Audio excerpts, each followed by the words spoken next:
Welcome back. Today we are continuing our coverage of your local election headquarters, and joining us now is State Representative Dan Brady. Thank you so much. You're running for re-election. Thank you, Eugene. Yes, I am running for re-election in the 105th Legislative District, State Representative. Always good to have you here. Thanks. Nice to be here. Start and talking about running for re-election. Yes. Right. You've been in office for quite some time now. Yes. I believe since 2001, 19 years at this point. Correct.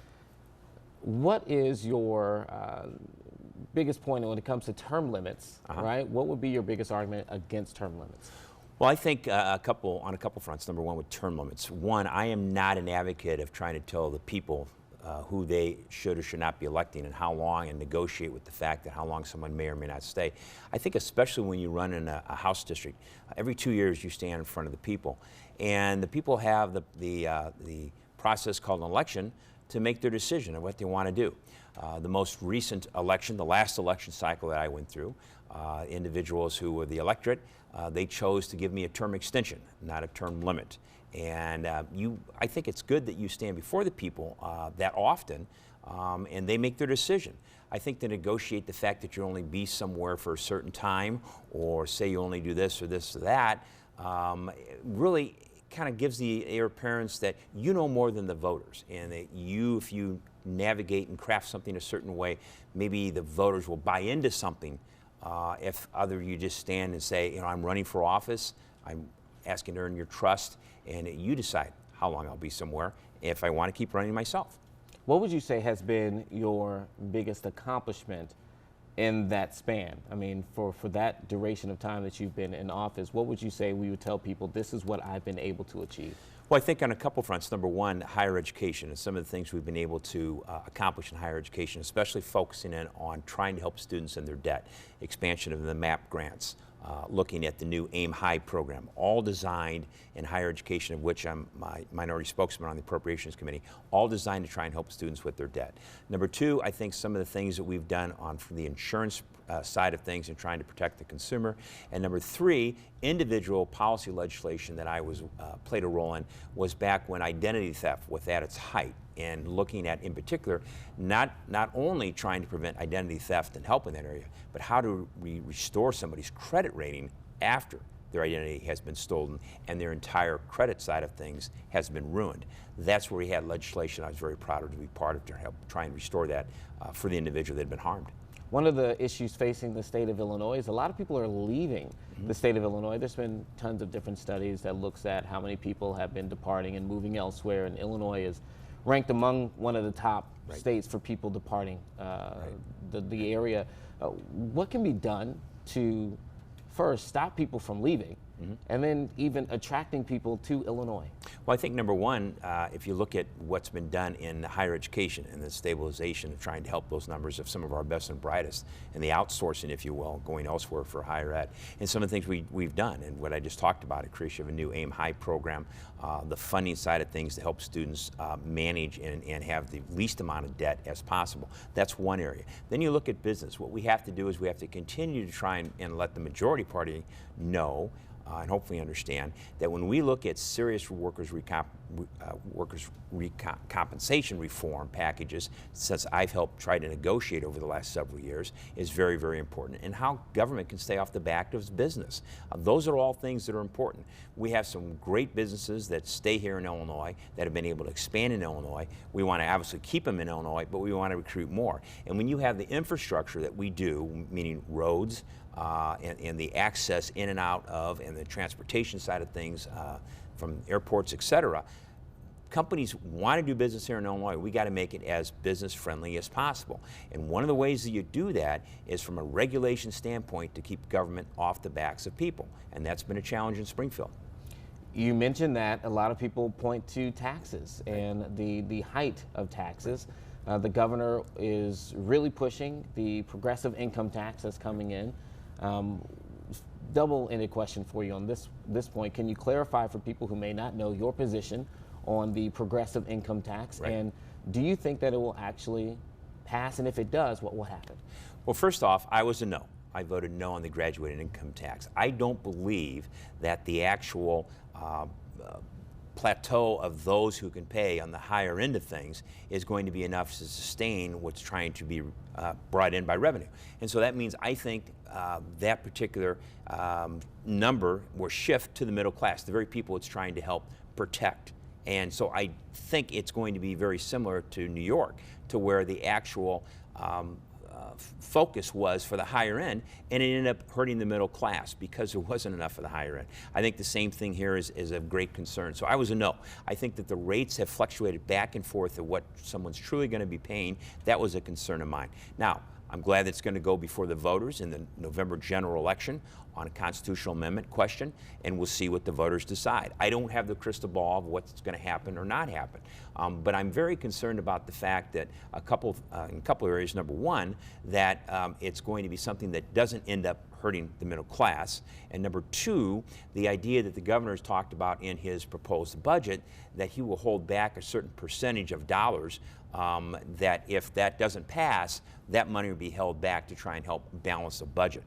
I don't think talking about more or less holding dollars hostage when we have a July 1st budget deadline to be implemented, a May 31st deadline, but July 1st it goes out, and then looking at the fact that's not going to be on the ballot until November. So we have to work with the majority party, and we have to come up with the way that we're not going to rely on what happens with that graduated income tax one way or the other. And what does that look like? I know the governor has said that utilizing the money that we're getting from marijuana sales and now gambling within the state should Correct. also help offset a lot of the expenses within the state. What does it look like reaching a compromise when a huge portion of the budget from Governor Pritzker is based on the idea that the progressive income tax were to pass? How do you reach that knowing that is not something that you believe should be done? Well, I think we just take a little brief turn to what we've just done in 2020 for this budget. We had at the 11th hour, and I'm advocating and have been with many of my colleagues, that we start on this much sooner than the month of May, when it's traditional in Springfield to craft a budget. We had a bipartisan budget. We had a budget with no new taxes, and a budget that was balanced. Now, we had $1.5 billion of new revenues that came in, stronger revenues than we had anticipated, but we did that with no new taxes in the 2020 budget. It can be done. We showed how it can be done. House Republicans helped negotiate into the Capitol bill and out of the Capitol bill over $600 million in taxes, new taxes, that the administration and the majority party wanted. We were able to negotiate that down and negotiate those out. Things like a real estate transfer tax, things like a bottled water tax, things like a beer, liquor, and wine tax, satellite tax, ride-sharing tax, you name it.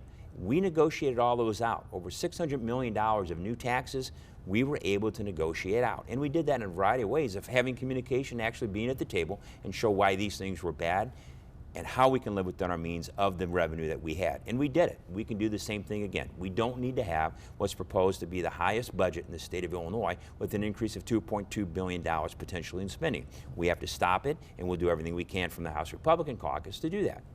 There's been a lot of questions on, I mean, it's over decades now, but really it continues to reach its height on something to be done with gun violence within the state.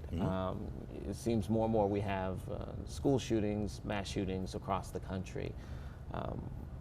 Should something be done as far as providing more gun regulation, more gun laws to protect people within our country, or do we already have the things in place?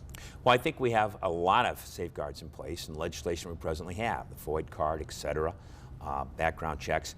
I think that where we are lacking is the individual employee-wise to make that happen of laws that are already on the books. Now, I am pro Second Amendment. I'm an individual, a hunter myself, and A rating from the NRA. But I believe that where there's a correlation is the mental illness side of things when it comes to some of these horrific shootings that you've seen. I authored and have pushed a House resolution to try and set a task force together dealing with psychotropic drugs and the relationship to some of these shootings and what's being prescribed in the way of psychotropic drugs to individuals. And I think there is a correlation there. On the other side of things, it's the constitutional right. It's your Second Amendment right to carry and bear arms. But I think that what we have on the books, if we could just address that correctly on the safeguards, on the backgrounds, that there's ample legislation there and protection there, but we got to do a better job of the implementation of it. Fair maps. Fair maps. Right now, we're getting close to the census that's going to take place, and that would dramatically change how things look within our districts and Central Illinois in particular as well, particularly like the congressional districts, et cetera. Supporting fair maps, how do we actually get it done, and what's taken so long? Well, that'll be very interesting because, number one, Governor Pritzker had said in his reelection mode that he was supportive of the fair map proposal. I've been a proponent of the fair map proposal. The House Republican Caucus has been a member of the fair map proposal. The Speaker, Speaker Madigan, draws the maps. That's what will happen again.